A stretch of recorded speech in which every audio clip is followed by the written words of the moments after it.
प्रश्न संख्या 7 है जिसमें लिखा है कि त्रिभुज ABC की भुजा BC का अर्धक D है। O AD पर कोई बिंदु है। AC तथा AB में बिंदु E तथा F मिल जाने पर BO तथा CO बनते हैं। AD को X तक बढ़ाया, इसलिए D OX का मध्य बिंदु है। तो सिद्ध कीजिए AO अनुपात AX जो होगा वो AF अनुपात AB के बराबर होगा और FE जो होगा वो समांतर होगा BC के। ये आपको सिद्ध करना है। तो सबसे पहले आपको यहाँ पर इसके फिगर को समझना होगा। हमने यहाँ पर इसका चित्र बना लिया है। चित्र इसका जो बनेगा वो कैसे बनेगा वो समझिएगा ध्यान से। त्रिभुज ABC की भुजा BC का अर्धक D है, मतलब त्रिभुज ABC जो है उसमें क्या हो रहा है कि D जो है वो BC का अर्धक है। BC का अर्धक है, इसका मतलब BD बराबर जो होगा वो DC के होगा। यहाँ पर इतनी बात समझ में आ गई होगी आपको। फिर O जो है वो AD का कोई बिंदु है, तो हमने यहाँ पर क्या किया, AD पर हमने कोई भी बिंदु O ले लिया। ये यहाँ पर भी ले सकते थे, यहाँ पर भी ले सकते थे, यहाँ पर भी ले सकते थे, कहीं भी ले सकते थे। उसके बाद इनका कहना है कि AC तथा AB में बिंदु E तथा F मिल जाने पर BO और तथा CO बनते हैं। E और F तभी मिलते हैं जब BO और CO मिलते हैं, या ये कह सकते हैं BO को आगे तक बढ़ाया और CO को आगे तक बढ़ाया तो वो E और F पर मिल रहा है। AC पर E बिंदु मिल रहा है और AB पर F बिंदु मिल रहा है। फिर इनका कहना है इसी प्रश्न में कि AD जो है उसको X तक बढ़ाइए। AD को X तक बढ़ाया जब क्या हो एक प्रकार से, इसलिए D जो है वो OX का मध्य बिंदु हो। OX का मध्य बिंदु जो हो एक प्रकार का क्या होगा, D होगा।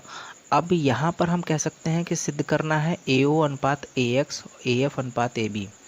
AO अनुपात AX और AF अनुपात AB वो आपस में क्या करना है, बराबर करना है। तो सबसे पहले आप क्या कर सकते हो, इसमें सबसे सिंपल सा क्वेश्चन, यहाँ पर आपको क्या करना है, B और CX को आपस में क्या कर लीजिए, मिला लीजिए। हमने यहाँ पर देखिए BX और CX को आपस में क्या कर लिया, मिला लिया। B को यहाँ से X से मिला दिया और यहाँ पे C को X को मिला दिया, ये हो जाएगा। अब हम यहाँ पे लिखेंगे क्या, दिया है BD बराबर जो है वो CD है और OD जो है वो किसके बराबर है, DX के है। BD बराबर CD और OD जो है वो किसके होगा, DX के बराबर होगा। ये आपको यहाँ से पता चला जब D क्या है, मध्य बिंदु है। D BC का मध्य बिंदु है और D जो है OX का भी मध्य बिंदु है, तो BD बराबर DC हो गया और यहाँ पर OD जो है वो DX के इक्वल हो गया। अब यहाँ पर हम लिख सकते हैं इस प्रकार BC और DX, या कह सकते हैं BC और OX एक दूसरे को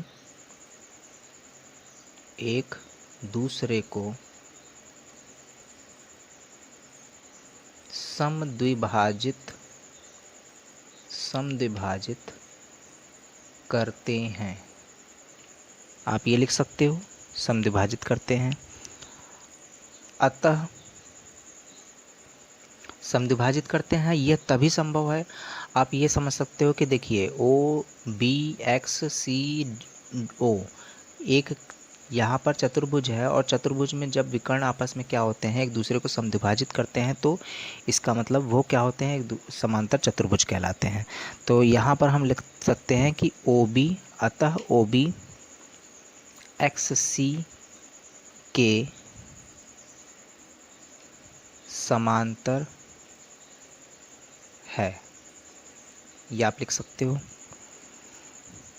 इसका मतलब ये हो जाएगा BX जो होगा, OB जो है यहाँ पर CX के समांतर है, इसका मतलब ये भी हो जाएगा BX जो है वो CO और CX जो है वो BO के समांतर होगा,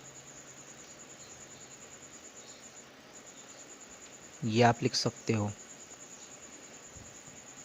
या बी एक्स जो है वो सी एफ के भी समांतर हो सकता है,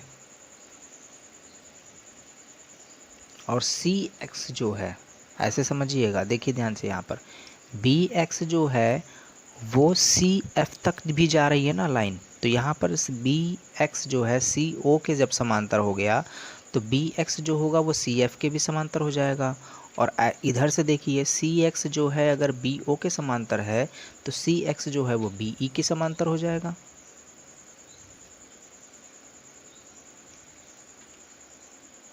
होगा, फिर से इसको समझिएगा, बी एक्स सी ओ के समांतर है, तो इसका मतलब है बी एक्स जो है वो सी एफ के समांतर होगा।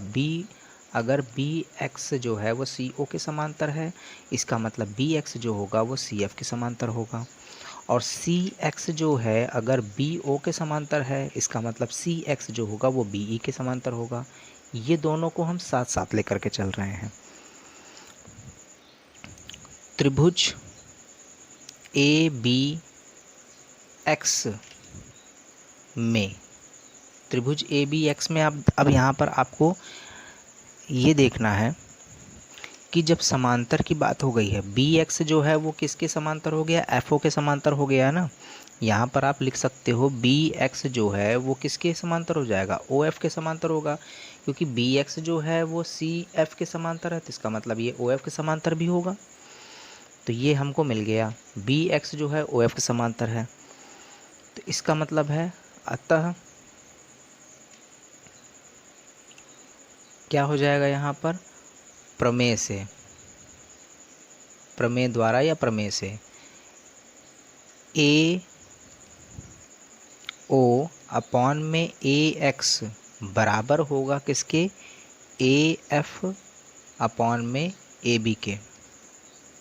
ये हो जाएगा ए ओ अपॉन में ए एक्स ए एफ अपॉन में ए बी होगा। ये पहला सिद्ध हो गया, पहला पार्ट क्या हो गया, प्रूव्ड हो गया। यही आपको सिद्ध करना था। कैसे होगा वो समझिएगा, जब बी एक्स जो है वो एफ ओ के समांतर हो गया तो ये ए बी एक्स में आप ये देख सकते हो ए ओ और ए एक्स का अनुपात ए एफ और ए बी के अनुपात के बराबर होगा। यहाँ पर आपको तभी सिद्ध कर सकते थे जब यहाँ पर एक दूसरे के समांतर होते, और समांतर जब यहाँ पे सिद्ध हो गया तो उसके अनुसार हम ये अनुपात आसानी से लिख सकते हैं। अब आपको क्या करना है, अब आप इसमें क्या करिएगा, दूसरा पार्ट आपको क्या करना है, एफ ई जो है वो बी सी के समांतर दिखाना है। तो आप यहाँ पर दूसरे पार्ट में चले जाइए। इसमें आप यहाँ पर क्या कर सकते हो कि भाग 1 जो आपने सिद्ध किया है और भाग 2 जो आप सिद्ध करोगे, उन दोनों से आप यहाँ से आसानी से प्रूव कर सकते हो। तो दूसरा पार्ट आपको सिद्ध क्या करना है, एफ ई जो है वो समांतर है बी सी के। तो आप यहाँ पर उसको पहला समीकरण मान ही चुके हो। अब यहाँ पर आप लिख सकते हो त्रिभुज ए सी एक्स में, ए सी एक्स में आप देखिए ध्यान से, त्रिभुज में यहाँ पर आप रफली एक फिगर हम यहाँ पे बना देते हैं, पिछला वाला ही पार्ट है उसका ही फिगर हम बना लेते हैं यहाँ पर जल्दी से, कि अगर ऐसा कोई फिगर है जिसमें ए डी जो है वो इसके क्या हर्धक है, और इसको हमने यहाँ तक मिला दिया और इसको ये हमने यहाँ तक मिला दिया, और ये इसको यहाँ कट कर रहा है और इसको यहाँ कट कर रहा है। ये ओ पॉइंट है, ये डी पॉइंट है, ये बी है, ये एक्स है और ये सी है, और ये ए है, ये ई है और ये एफ है। आपको ये दिखाना है कि एफ ई जो है वो यहाँ पर समांतर होगा बी सी के। अब ध्यान से देखिए, ए सी एक्स में आपको यहाँ पर दिखेगा क्या, जो सी एक्स है वो समांतर आपको मिल जाएगा ओ ई के। यहाँ पर ओ ई के समांतर सी एक्स दिख जाएगा। वो कैसे दिखेगा, क्योंकि सी एक्स समांतर था ओ बी के और सी एक्स समांतर था बी के। वो आपने पिछले भाग में क्या किया है, सिद्ध किया है अभी। तो सी एक्स जो है ओ ए के समांतर हो गया। इसका मतलब यहाँ से ए सी एक्स में, अतः हम लिखेंगे प्रमेय द्वारा ए ओ अपॉन में ए एक्स जो होगा, ए ओ अपॉन में ए एक्स जो होगा वो ए ई अपॉन में क्या हो जाएगा, ए सी के बराबर हो जाएगा। इसको हम मान लेंगे दूसरा समीकरण। फिर से समझिए, ए ओ अपॉन में ए एक्स जो होगा वो ए ई अपॉन में ए सी के बराबर हो जाएगा। अभी आपने पिछले पार्ट में ये सिद्ध किया है कि ए ओ और ए एक्स का अनुपात A F upon A B के बराबर था। अभी आपका ए ओ अपॉन ए एक्स का अनुपात ए ई अपॉन ए सी के बराबर हो गया। तो हम यहाँ पे लिख सकते हैं समीकरण नंबर उसको 1 माना था और ये 2 मान लिया। तो यहाँ पर हम लिखेंगे समीकरण 1 तथा 2 से, समीकरण 1 तथा 2 से आप यहाँ पर देखोगे तो ये हो जाएगा ए एफ अपॉन में ए बी बराबर होगा ए ई अपॉन में ए सी। ए एफ अपॉन में ए बी ए ई अपॉन में ए सी होगा, क्योंकि आपने यहाँ पर, हम यहाँ पर छोटा सा एक लिख देते हैं रफ में। यहाँ पर समझ लीजिएगा कि जो पहले आपने सिद्ध किया था वो ए ओ अपॉन में ए एक्स जो है वो सिद्ध किया था ए एफ अपॉन में ए बी के, ये पहला समीकरण था। अब इसमें ध्यान से देखिए, A O upon A X, A O upon A X, A F upon A B, A E upon A C, ये इसके बराबर है और ये इसके बराबर है। तो क्या ये दोनों आपस में बराबर नहीं हो सकते? यही चीज़ हमने लिखी यहाँ पर। तो A F upon A B हो जाएगा और यहाँ पर ए ई अपॉन ए सी हो जाएगा। अब हम ये लिखेंगे क्या, इस प्रकार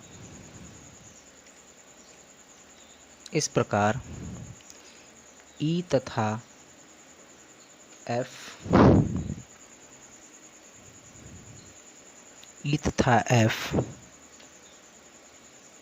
ए बी तथा ए सी को समान अनुपात में बांटते हैं। अतः थेल्स प्रमेय के विलोम से, थेल्स प्रमेय का विलोम जो है वो क्या कहता है कि जब आपस में भुजाओं का अनुपात बराबर होगा तो जो यहाँ पर बिंदुओं को मिलाएंगे तो वो तीसरी भुजा के क्या होगी, समांतर भुजा होगी। तो यहाँ पर थेल्स प्रमेय के विलोम से जो ये आएगा, एक प्रकार से एफ ई जो होगा वो समांतर होगा बी सी के। यही आपको क्या करना था, प्रूफ करना था। ये इस प्रश्न का हल हो गया है।